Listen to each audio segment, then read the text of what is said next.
Halo pemirsa, kembali lagi di Wanyu Sore. Hari ini Wanyu Sore akan merangkum informasi mengenai Komisi 4 DPR yang membidangi urusan kehutanan dan kelautan bakal segera memanggil Menteri Kehutanan Raja Juli Antony untuk membahas fenomena ribuan gelondongan kayu yang ikut hanyut dalam bencana banjir parah di Sumatera Utara, Sumatera Barat, dan Aceh. Informasi lainnya pemirsa, Menteri Keuangan Purbaya Yudisadewa mengaku siap untuk menyuntikkan kembali dana BNPB jika dirasa kurang. Diketahui, BNPB kini masih memiliki dana lebih dari 500 miliar rupiah untuk penanganan bencana. Pemirsa, inilah Wanyu Sore selengkapnya.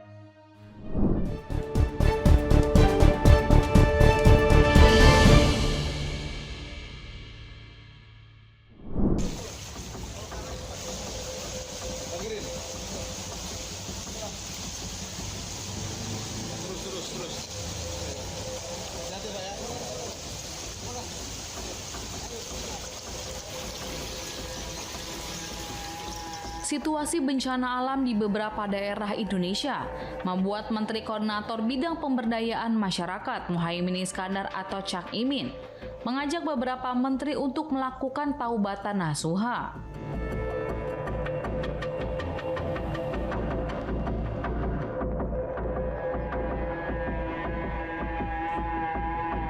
Cak Imin menyurati Menteri Kehutanan Raja Juli Antony, Menteri SDM Bahlil Lahadalia, dan Menteri Lingkungan Hidup Hanif Faisal Nurrofiq.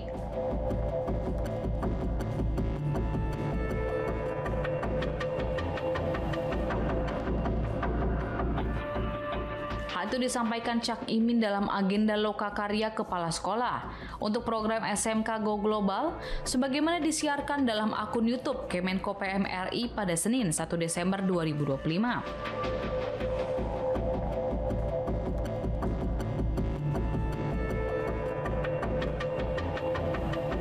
Taubatan nasuha yang dimaksud Cak Imin adalah mengevaluasi total seluruh kebijakan berkaitan dengan lingkungan hidup.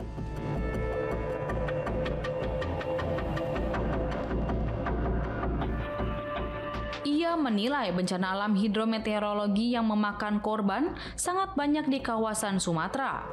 Seharusnya menjadi momentum jajaran seluruh pihak terutama para pejabat untuk berintrospeksi diri.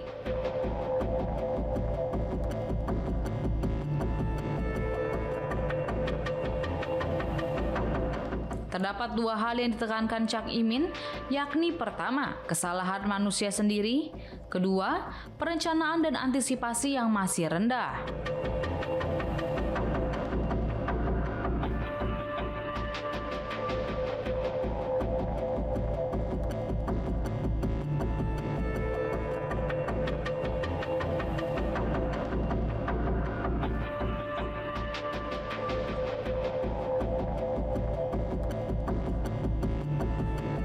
Selain bencana alam akibat cuaca ekstrim di Aceh, Sumatera Utara, dan Sumatera Barat, Cak Imin mengaku melihat tanda-tanda bencana lainnya yang dapat terjadi di wilayah lain.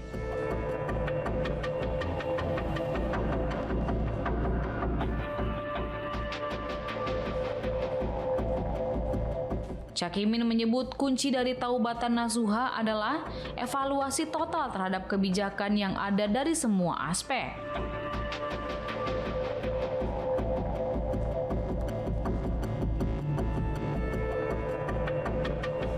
Oleh karena itu, pada kesempatan tersebut Cak Imin mengajak semua pihak untuk bersama-sama bahu-membahu memperbaiki kondisi negara saat ini.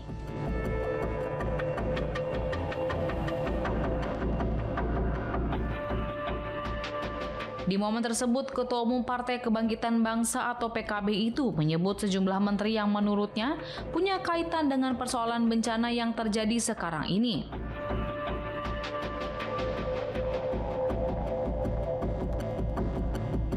Di sisi lain, total jumlah korban meninggal akibat bencana di Sumatera itu mencapai 604 orang per Senin 1 Desember 2025. Rinciannya, 151 korban meninggal di Aceh, 165 korban jiwa di Sumatera Barat, dan 283 di Sumatera Utara.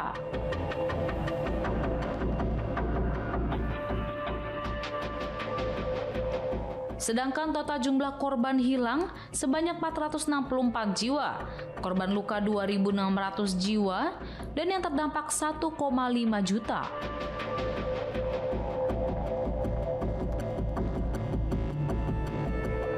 Adapun sebanyak lebih dari 570.000 warga mengungsi akibat bencana ini.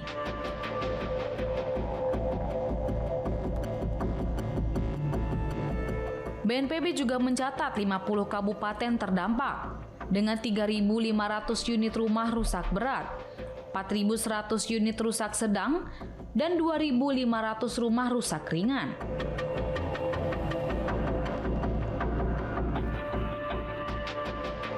Sedangkan ada 282 fasilitas pendidikan yang rusak dan 271 jembatan yang rusak.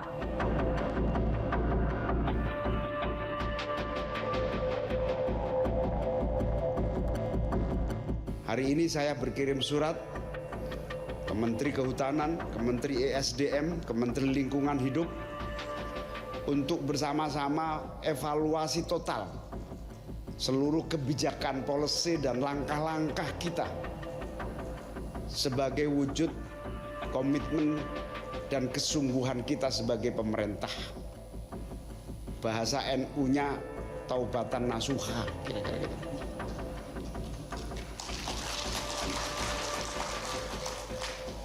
Taubatan nasuha itu kuncinya satu, evaluasi total policy, semua aspek dari sejak kita berpikir, melangkah, dan berbuat.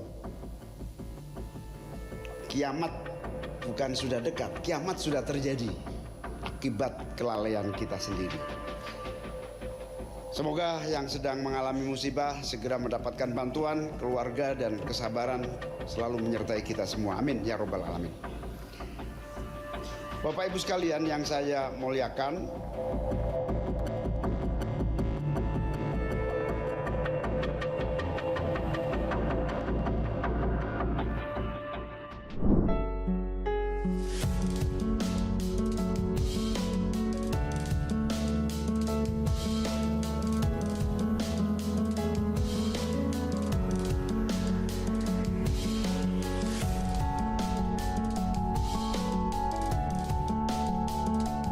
Menteri Keuangan Purbaya Yudi Sadewa memastikan bahwa anggaran untuk penanganan bencana Sumatera dan Aceh sudah tersedia. Ia menyebut Badan Nasional Penanggulangan Bencana atau BNPB masih memiliki dana lebih dari 500 miliar rupiah. Bahkan Purbaya memastikan anggaran pendapatan dan belanja negara atau APBN siap untuk kembali menyuntikkan dana BNPB jika dirasa kurang. Namun, ia belum bisa memastikan berapa anggaran yang akan ditambahkan untuk BNPB.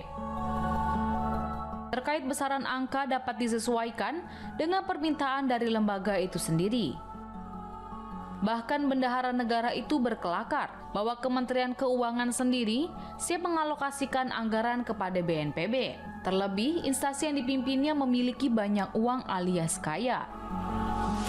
Kendati begitu, Purbaya menyampaikan bahwa nantinya anggaran tambahan untuk BNPB akan diambil dari pos darurat bencana. Akan tetapi dia menyebut untuk bisa mencairkan uang itu dapat dilakukan jika ada pengajuan atau permintaan dari BNPB secara langsung. Tak hanya soal penanganan saat bencana, Purbaya juga memastikan anggaran pemerintah untuk rehabilitasi pasca bencana di Sumatera dan Aceh pun telah siap. Bahkan ia memastikan uangnya cukup untuk mendanainya.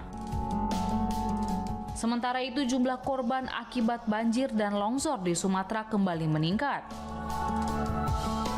BNPB melaporkan sebanyak 593 orang meninggal dunia dan 468 lainnya masih hilang per pembaruan data pada Senin 1 Desember 2025. Pembaruan tersebut disampaikan langsung oleh Pusat Data Informasi dan Komunikasi Kebencanaan atau Pusdatin BNPB yang terus memutakhirkan informasi dari daerah terdampak. Kepala Pusdatin BNPB Abdul Muhari menegaskan bahwa angka tersebut merupakan data terbaru.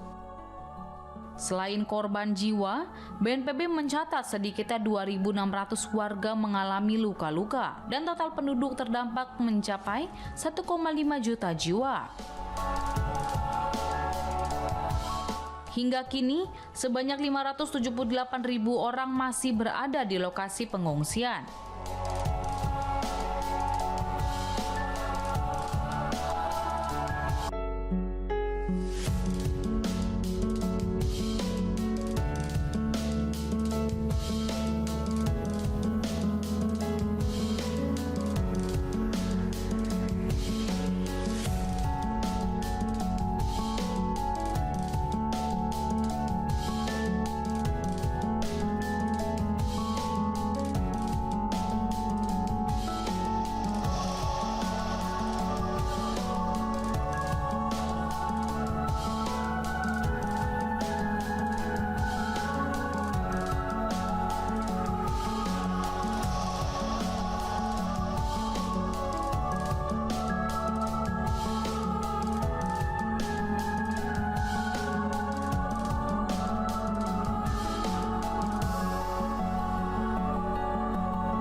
Komisi 4 DPR RI yang memidangi urusan kehutanan dan kelautan bakal segera memanggil Menteri Kehutanan Raja Juli Antoni untuk membahas fenomena ribuan gelondongan kayu yang ikut hanyut dalam bencana banjir parah di Sumatera Utara, Sumatera Barat, dan Aceh.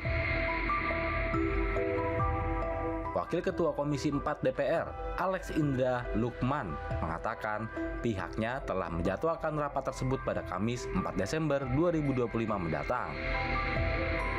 Politikus PDIP itu memahami logika publik terkait keberadaan ribuan kayu yang telah dipotong tersebut. Dia pun mengamini ada sesuatu di hulu dalam tragedi banjir besar di Sumatera dan Aceh. Menurut dia, kasus tersebut harus menjadi evaluasi, sebab bukan tidak mungkin bencana serupa akan terjadi lagi di masa yang akan datang. Meski begitu, Alex mengaku enggan berpolemik soal usulan agar banjir dan longsor di Sumatera ditetapkan sebagai bencana nasional. Dia menyerahkan sepenuhnya hal itu kepada pemerintah selaku pengambil kebijakan. Sebuah video memperlihatkan tumpukan ribuan potongan kayu memenuhi pantai Parkit di Kota Padang, Sumatera Barat setelah banjir bandang terjadi di wilayah tersebut. Dalam video yang diunggah di Instagram, terlihat tumpukan kayu itu memenuhi area muara dan bibir pantai Parkit pada Jumat 28 November 2025. Masih dalam video itu, terlihat air pantai tampak berwarna kecoklatan. Selain tumpukan kayu, berbagai sampah juga terlihat menumpuk di lokasi.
Gubernur Aceh Muzakir Manaf atau Mualem menyebut banjir bandang dan tanah longsor yang melanda sejumlah wilayah sebagai tsunami kedua bagi Aceh.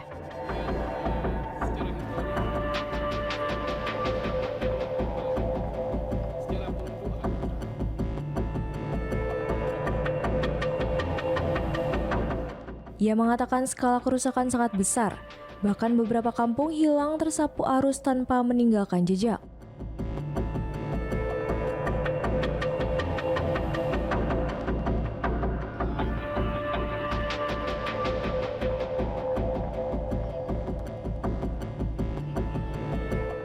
Menurut Mualem, sedikitnya 4 kampung di Sawang dan Jambo Aye yang berada di Aceh Utara.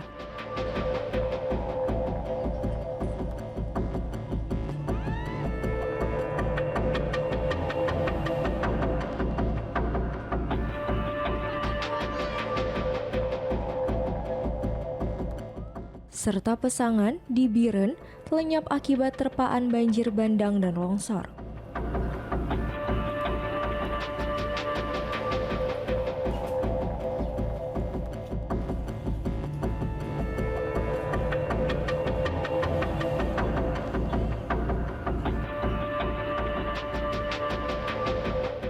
Hal tersebut disampaikan Muzakir Manaf saat memimpin apel tim recovery bencana di Lanut Sultan Iskandar Muda Sabtu 29 November.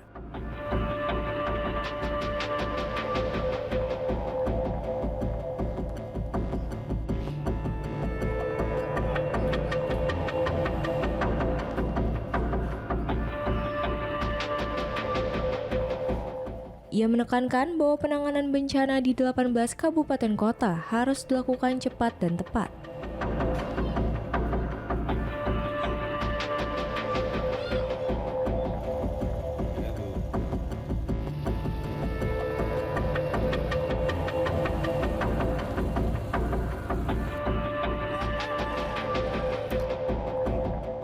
Pembukaan akses darat menjadi prioritas agar bantuan bisa segera menjangkau warga, terutama mereka yang terisolasi.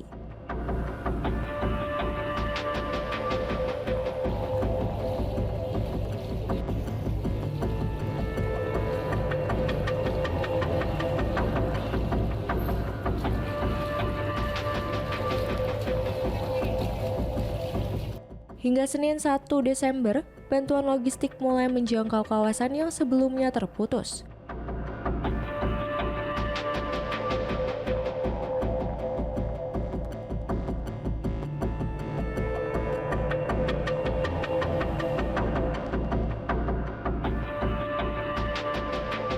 Seperti Aceh Tengah, Benar Meriah, Gayo Lues, dan Aceh Tamiang.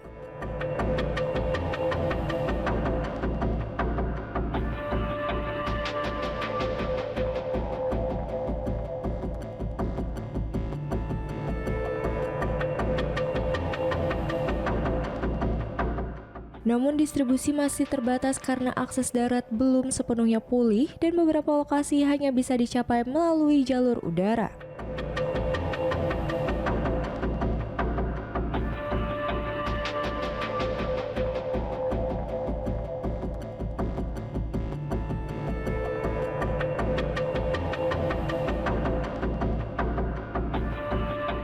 Pemerintah juga mempercepat pembangunan jembatan Baile di ruas Biren Aceh Utara agar jalur darat dapat kembali digunakan.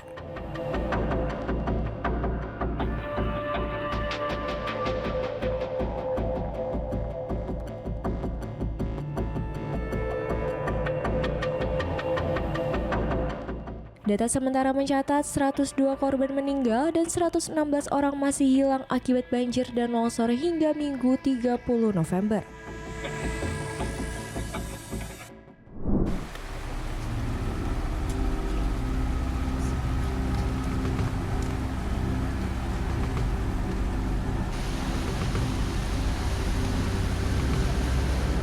Kepala Badan Nasional Penanggulangan Bencana atau BNPB Republik Indonesia Letjen TNI Suharyanto menyampaikan permohonan maaf kepada Bupati Tapanuli Selatan Gus Irawan Pasaribu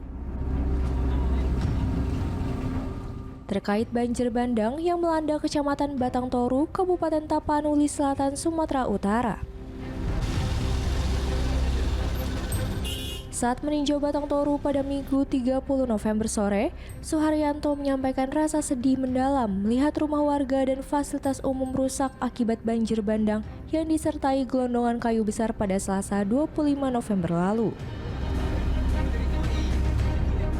Kondisi ini disebutnya jauh lebih parah dari dugaan awal. Dalam kesempatan itu, ia secara terbuka meminta maaf kepada Bupati Tapanuli Selatan di hadapan awak media ketika meninjau desa Aek Garoga, salah satu titik kerusakan terparah. Melihat skala bencana, pemerintah menyiapkan penanganan khusus serta pengerahan kekuatan penuh untuk membantu warga terdampak. BNPB juga telah membuka posko bantuan di Bandara Silangit, Kabupaten Tapanuli Utara, serta menyiagakan helikopter dan pesawat. Guna mempercepat distribusi logistik ke Batang Toru, terutama wilayah yang sulit dijangkau melalui jalur darat.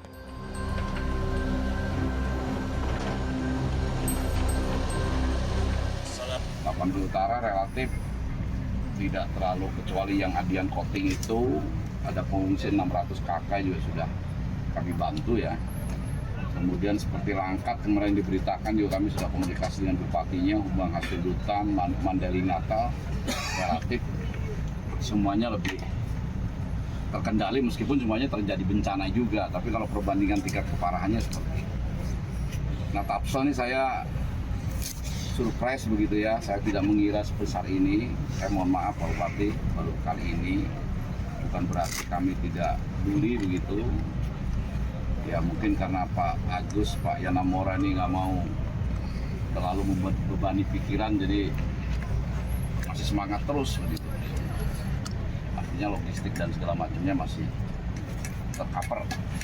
Nah, kami tentu saja hadir di Tapanuli Utara ini, hadir di Tapanuli ini untuk membantu seluruh masyarakat. Tidak ada bedanya apakah itu utara, selatan, Sibolga, Mandailing Natal, itu sama semua bagi kami. Tidak melihat suku, agama, ras dan sebagainya. Jadi memang kami turun kekuatan penuh. Di sini Pak Yana Mora, Pak Agus Marhanto ini sebagai perpanjangan tangan kita ya, untuk membantu semuanya. Saya membuka posko di Bandara Silangit, posko pendampingan nasional kepada pemerintah daerah. Tentu saja tetap saja ini yang menjadi komandan adalah para kepala daerah, tapi kami akan mendampingi secara langsung dan terus-menerus.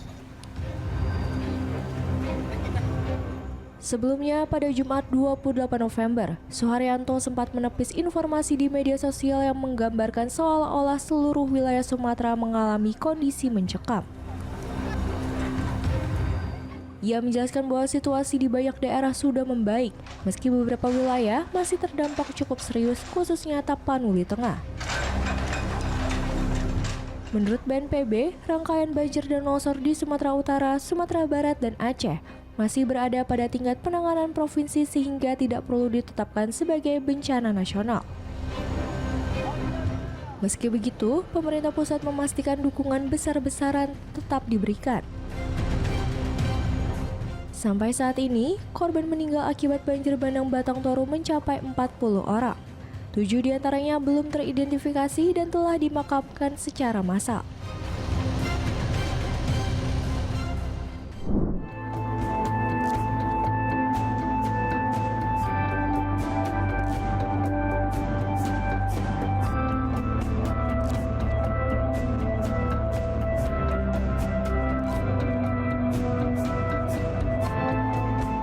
TNI Angkatan Laut mengerahkan 3 kapal perang atau KRI dari Jakarta untuk mengirim bantuan kemanusiaan kepada korban bencana di Aceh, Sumatera Utara, dan Sumatera Barat.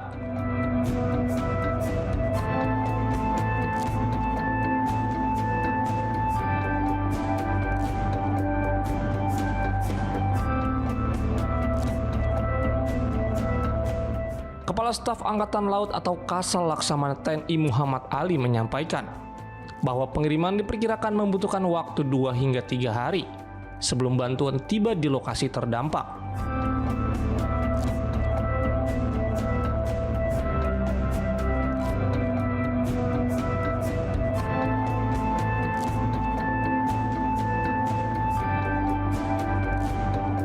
Ia menjelaskan hal itu saat melepas keberangkatan bantuan kemanusiaan skala besar di Kolin Lamil, Tanjung Priuk, Jakarta Utara pada Minggu 30 November 2025.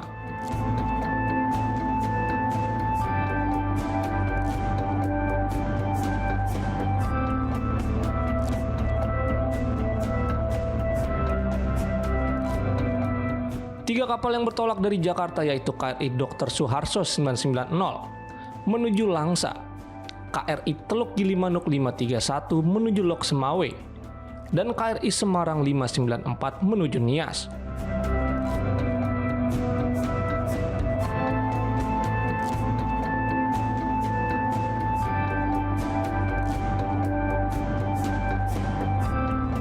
Ketiganya membawa berbagai kebutuhan pokok dan perlengkapan darurat, seperti beras, mie instan, air mineral, family kit, selimut, terpal, tenda, popok bayi, pembalut hingga perahu karet.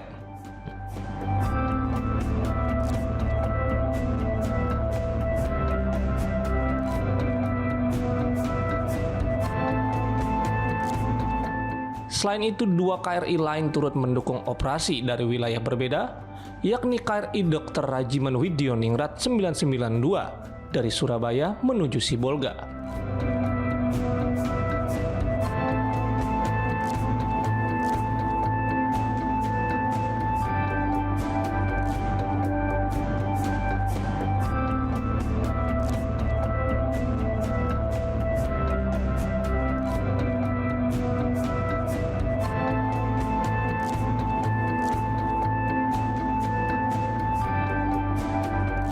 Selain itu juga ada KRI Sute di Sena Putra 378 dari Belawan yang bergerak langsung menuju Aceh.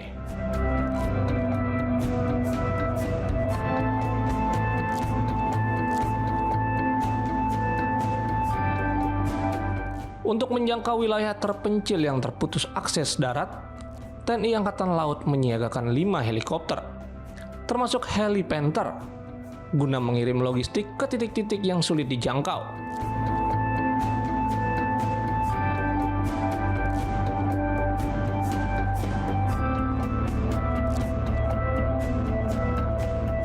Ali menyebut Aceh, Sibolga, dan Nias menjadi wilayah yang paling membutuhkan bantuan cepat. Ia juga menambahkan bahwa pasukan marinir telah dikerahkan dengan perahu karet untuk mengevakuasi warga yang masih terjebak, termasuk laporan warga yang bertahan di atap rumah di Medan.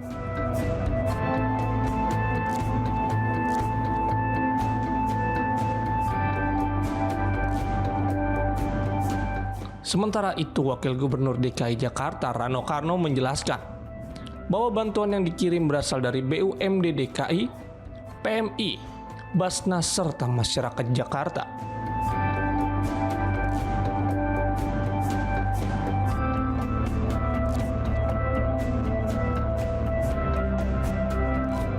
Ia menegaskan bahwa Jakarta siap mengirim dukungan tambahan untuk korban banjir dan longsor di Aceh, Sumatera Utara, dan Sumatera Barat.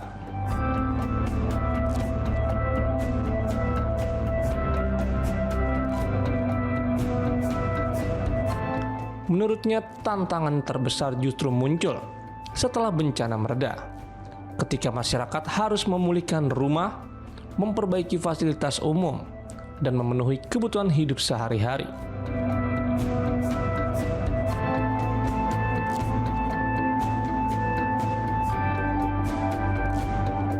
Pemprov DKI memastikan kesiapan memberikan bantuan lanjutan apabila dibutuhkan daerah terdampak.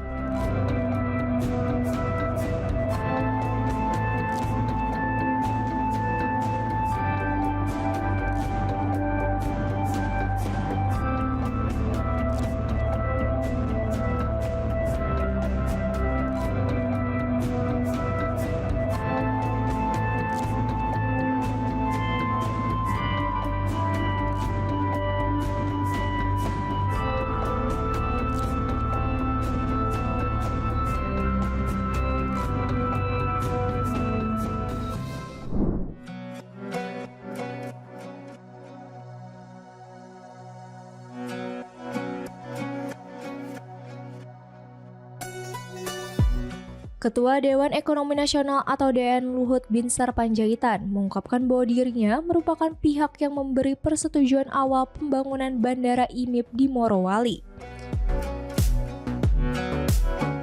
Saat masih menjabat sebagai Menko Kemaritiman dan Investasi di era Presiden Joko Widodo.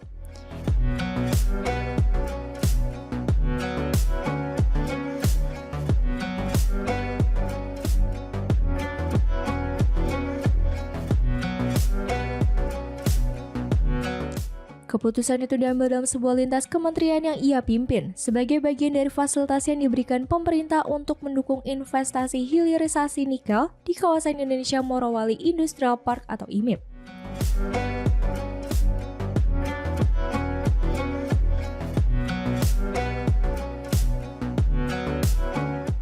Luhut menjelaskan bahwa fasilitas bandara diberikan karena investor menanamkan modal besar.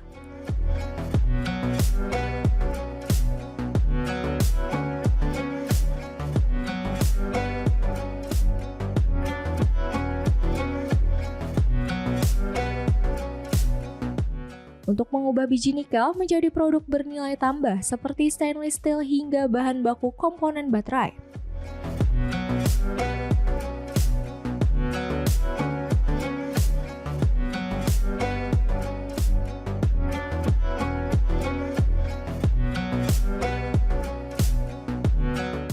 Ia menegaskan Bandara IMIP berstatus bandara khusus yang hanya melayani penerbangan domestik.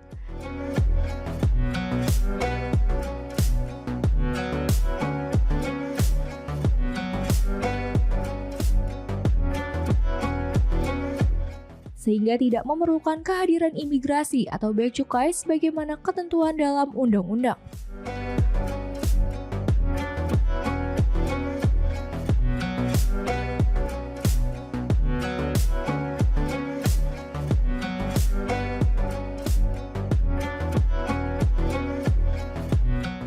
Luhut juga menampik anggapan bahwa pemerintah pernah memberi izin operasional internasional untuk bandara tersebut.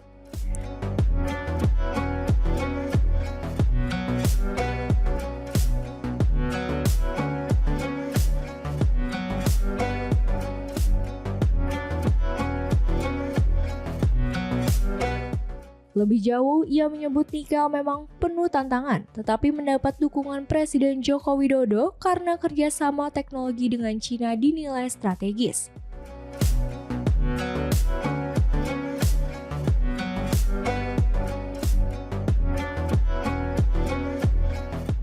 Bandara IMIP menjadi sorotan publik setelah sejumlah politisi mempertanyakan minimnya keberadaan aparat negara di area bandara tersebut.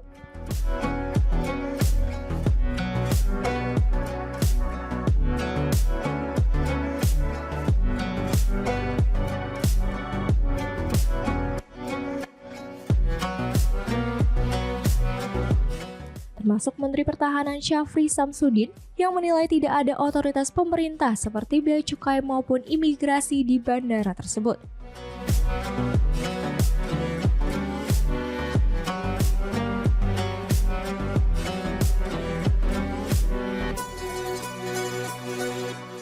Namun, Kementerian Perhubungan menepis anggapan bahwa bandara itu beroperasi tanpa legalitas.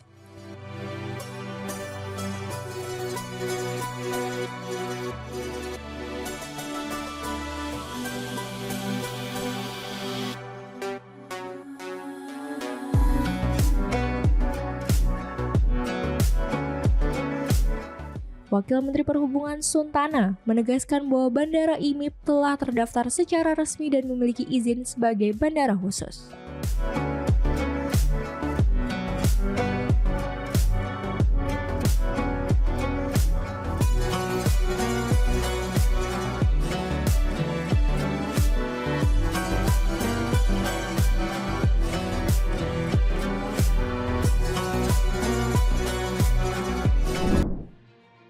Demikian informasi yang dapat kami sampaikan pemirsa. Terima kasih telah bergabung bersama kami. Sampai jumpa di One News sore berikutnya setiap hari pukul 7 malam hanya di kanal YouTube TV One Newscom.